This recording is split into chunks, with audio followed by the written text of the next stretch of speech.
कि जो आपदा से जूझ रहे हैं जो लोग, उन परिवारों को मिलना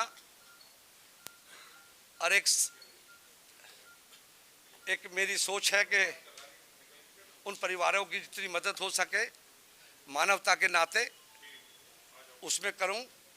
और क्योंकि आज किसानों का मुद्दा जो है वो बड़ा है, उसको लेकर मैं चाहूँगा कि उत्तराखंड के लोगों का क्या सोच है और उसको मजबूती देने के लिए जो अब देश भर में पंचायतें हो रही हैं, तो उसमें मैंने अपने समाज के और क्षेत्र के किसान मजदूरों के जो प्रमुख लोग हैं उन्हीं से उनके विचार जानने की कोशिश करने के लिए और उनका समर्थन जुटाने के लिए मैं आया हूं।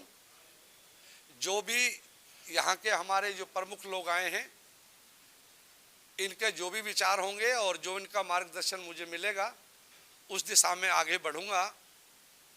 और अब मैं इस 2-4-6 दिन तक मैं यहीं रहूंगा सर्वपन्न जी महाराज जी के स्थान आश्रम में ही। वहीं से जो मुझसे सेवा बनेगी हम पूरा लोग सेवा में करेंगे। प्रदीप बत्रा भी कहा है आपने, वो आपकी मीटिंग में भी शामिल रहे हैं मुजफ्फरनगर में। हमेशा रहे। आज क्या वजह है, आज नहीं आए? नहीं, आज कोई ये दरअसल मैं आपको क्लियर कर दूं, ये अचानक मीटिंग बनी। परसों रात को मध्य प्रदेश से सर्वपन्न जी महाराज का आदेश मिला मुझे, और बड़े महाराज जी से जो छोटे महाराज जी उन्होंने कहा महाराज जी बात करना चाहते हैं। सुबह फिर महाराज जी का खुद का फ़ोन आया, उन्होंने कहा अवतार वहाँ बड़ी घटना घटी है। उनका अपना जो कहने का था कि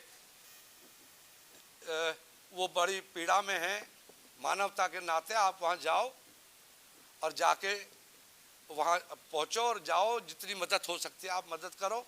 उसके लिए मैंने कहा कि मैं देश भर में जो मीटिंगें कर रहा हूँ, तो मैंने कहा कि अपने अनंत फनन में जल्दी में ही कि यहाँ के जितने भी हमारे किसानों के नेता हैं या हमारे समाज के जो लोग हैं, प्रमुख लोग हैं, उनको मैंने कहा जल्दी में ही फ़ोन पर ही मैंने बातचीत की कि अब मैं आपकी जानकारी चाहूँगा, आपका सजेशन चाहूँगा, आपका मार्गदर्शन चाहूँगा, जिससे कि इस किसानों के आंदोलन को लेकर जो आजकल जो स्थिति बनी है वो बड़ी अजीब। बत्रा जी की किस तरह से मदद की आपने? बत्रा जी को मैंने क्योंकि मेरे एक गांव के थे, उन्होंने बत्रा जी को मुझे मिलाया था और टिकट भी दिलाई थी। मैंने आके ऑफिस मैंने खोले थे, उनको चुनाव में कैंपेन किया था मैंने दोनों बार। तो आपने जनसंपर्क नहीं किया था? हाँ किया था, बराबर ऑफिस मैंने खोले थे। तो वो आपको सपोर्ट कर रहे हैं इस मामले में?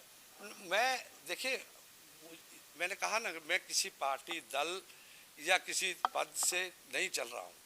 मुझे लगता है कि एक समाज के एक किसानों की पीड़ा को लेकर मैं उनके पक्ष का हूँ कि उनकी बात माननी चाहिए, और उनकी मजबूती अगर संगठन को मिलेगी तो दोबारा से उन पर दोबारा से विचार हो।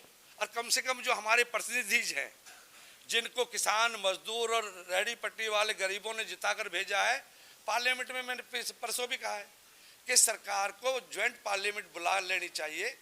और कम से कम पार्लियामेंट चल रही है तो पार्लियामेंट में ही एक ऑनलाइन पर सरकार जो प्रतिनिधि हैं, मेंबर पार्लियामेंट्स हैं, उनसे ऑनलाइन हाथ खड़े करवा लिए जाए कि अगर किसान के हित में है तो ये बिल को पास किया जाए, या कितने लोग किसान के हित में। उत्तराखंड में भी महापंचायत होगी अब? जरूर होगी।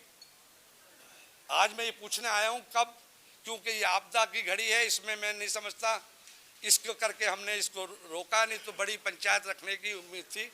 लेकिन अभी ये आपदा आई पड़ी है, इससे बहुत लोग परेशानी में। कौन लोग? किसी पार्टी दल से मतलब नहीं रखता हूँ मैं। वर्ग, ये आंदोलन किसी वर्ग विशेष का नहीं है जो मैं समझता हूँ। नहीं, मैं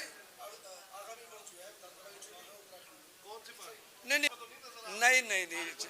अरे नहीं भैया, मेरे कैसे, मेरे भाई हैं वहाँ, सब लड़ रहे हैं, लग है, क्या दिक्कत है मुझे?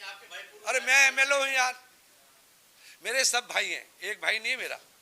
करोड़ों लोग मुझे प्यार करते हैं, मुझे अपना बेटा कहते हैं, अपना भाई कहते हैं। इस देश में जो मैं कॉल देता हूं। विधायक जी, किसान आंदोलन कब तक खत्म होगा, होगा भी या नहीं? देखिए, ये तो मैं नहीं कह सकता। सरकार तो आपकी थी। नहीं, सरकार तो हमारी है।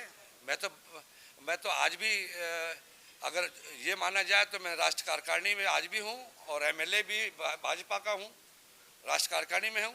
लेकिन जहाँ किसान का सवाल है, वो पार्टी दल और पदों से ऊपर उठकर मैं किसान के हितैषी हूँ, बस किसान का बेटा हूँ।